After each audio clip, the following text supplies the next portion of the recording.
बात झारखंड में चल रहे स्टूडेंट प्रोटेस्ट की। सरकारी नौकरियों की भर्ती में हुई धांधली के खिलाफ धरने पर बैठे छात्रों को 40 घंटे तक इंतजार करने के बाद आज हेमंत सोरेन की सरकार ने प्रदर्शनकारियों से बात की। झारखंड सरकार के 4 मंत्रियों ने रांची के स्टेट गेस्ट हाउस में 10 छात्रों के डेलीगेशन से चर्चा की। 2 घंटे तक बात की। मीटिंग खत्म होने के बाद छात्रों ने कहा उन्होंने सरकार को सारी मांगे बता दी हैं। सरकार ने सभी मांगे पूरी करने का भरोसा दिया है। छात्रों ने कहा कि जब तक सरकार लिखित तौर पर सारी मांगे नहीं मान लेती तब तक आंदोलन जारी रहेगा।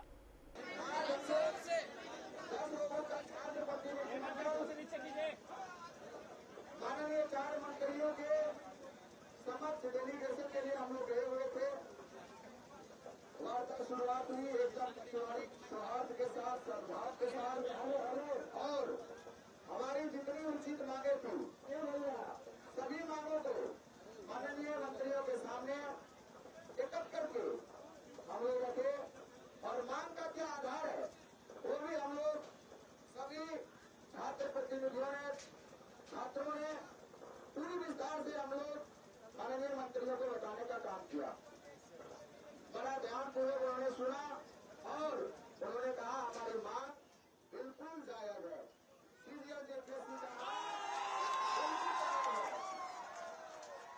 उन्होंने कहा माननीय मुख्यमंत्री जी बहुत संवेदनशील है लेकिन कम्युनिकेशन गलत था। आपकी मांग और आपका आधार शायद माननीय मंत्रियों को पता नहीं था। तो आज माननीय मंत्रियों को सारी चीजें पता चल गई है। सीजीएल भी पता चल गया और जेपीएससी भी पता चल गया है। उन्होंने आश्वासन दिया कि पूरी संवेदनशीलता के साथ माननीय मुख्यमंत्री के सामने बातों को आपके बात रखी जाएगी।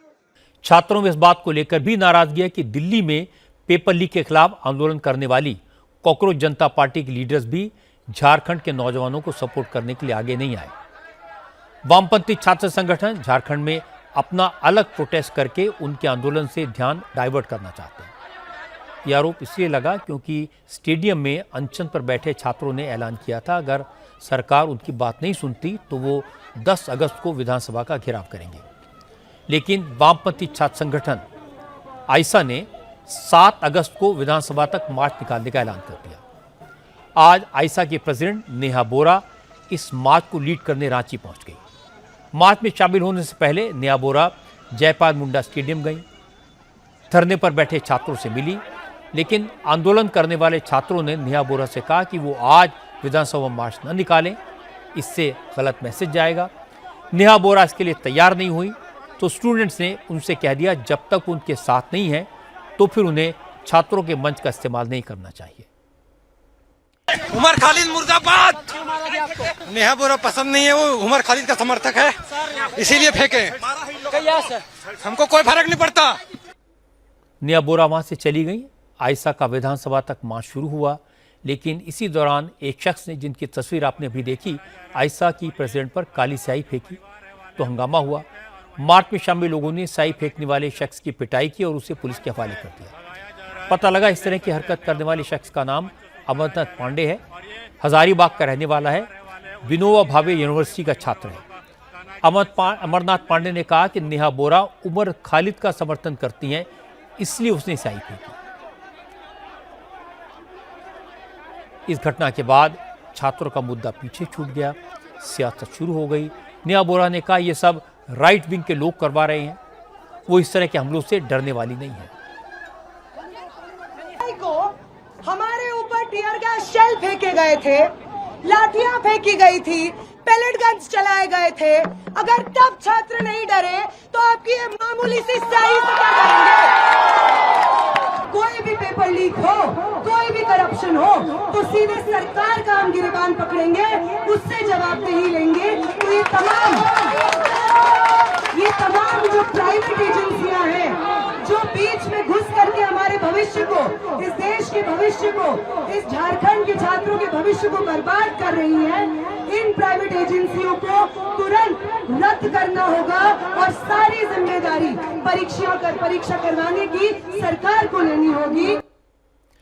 छात्र आंदोलन के मुद्दे पर आज झारखंड विधानसभा में भी हंगामा हुआ। बीजेपी समेत विपक्ष के विधायकों ने यह मुद्दा विधानसभा में उठाया। हंगामा हुआ, नारेबाजी हुई और सदन की कार्रवाई स्थगित करनी पड़ी। इसके बाद मुख्यमंत्री हेमंत सोरेन सामने आए। उन्होंने गोलमोल बात की, कहा सरकार काम कर रही है, हम सब ठीक कर देंगे। जो माध्यम है वो माध्यम हमने बता रखा है और बात करने के लिए भी हम लोग तैयार हैं। पूरे राज्य की जो हमारे छात्र छात्राएं हैं जो इस संबंध में अपने विचार रखते हैं, वो अपनी राय दे सकते हैं। और एक मजबूत और बड़े रिफॉर्म के साथ आगे हम लोग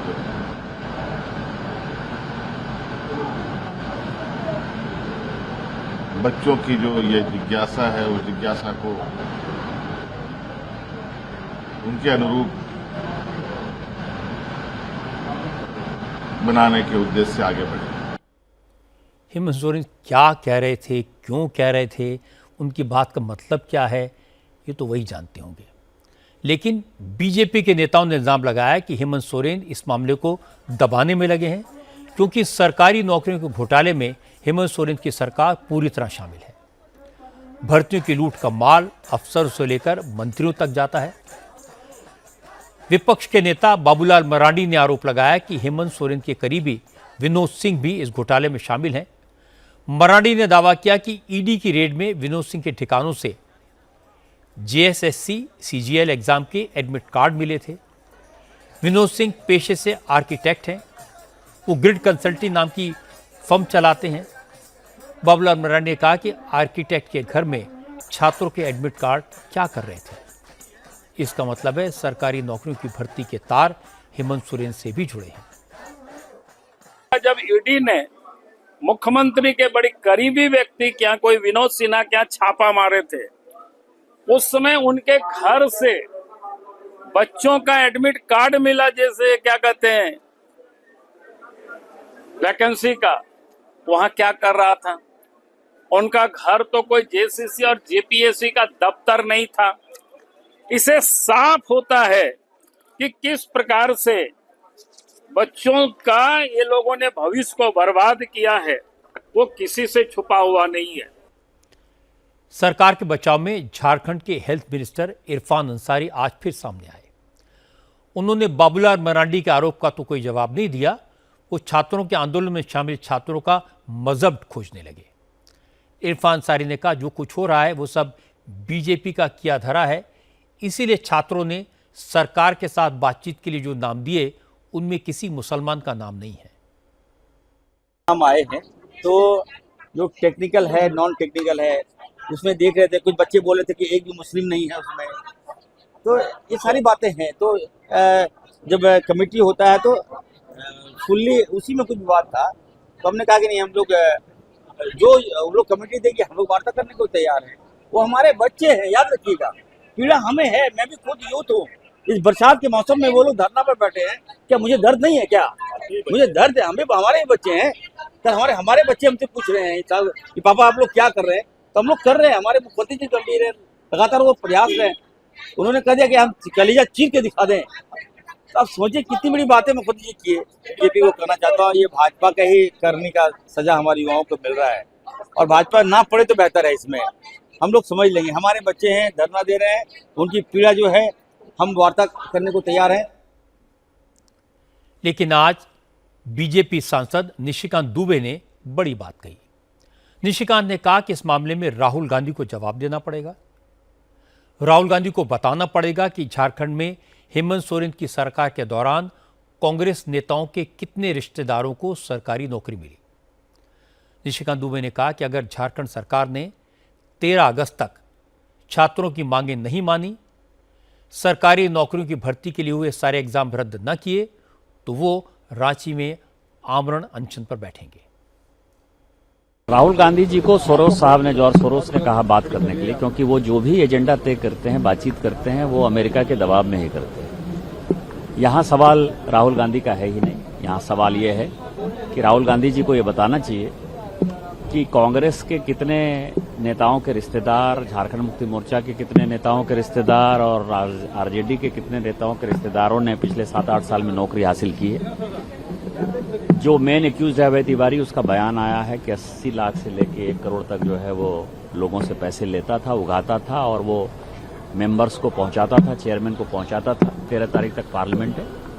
पार्लियामेंट सेशन जब खत्म होगा, यदि तब तक उसका फैसला नहीं होगा तो अनशन एक ऐसी चीज है जिससे कि पार्टी का परमिशन चाहिए। मैंने पार्टी अध्यक्ष से परमिशन मांगा है।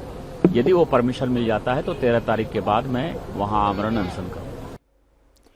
हेमंत सोरेन पर जबरदस्त प्रेशर है क्योंकि छात्रों की मांगें बिल्कुल सही हैं। ये साबित हो चुका है कि टीडीपीएल माफिया है। इसके द्वारा कराए गए सारे एग्जाम को रद्द करना ही चाहिए। इस मामले में जो अफसर इन्वॉल्व हैं उनको हटाना ही चाहिए और इस पूरे मामले की जांच सीबीआई से हो तो दूध का दूध पानी का पानी हो जाएगा। अच्छी बात तो यह कि छात्रों का प्रेशर रंग लाया है। हेमंत सोरेन की सरकार ने उनसे बात शुरू की है। लेफ्ट पार्टियों के नेता भी सपोर्ट के लिए पहुंच गए हैं। राहुल गांधी भी वीडियो कॉल के जरिए मैदान में उतरे हैं।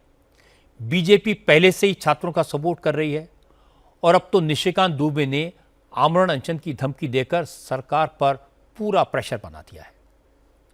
उम्मीद करनी चाहिए कि बातचीत से कोई रास्ता जरूर निकलेगा।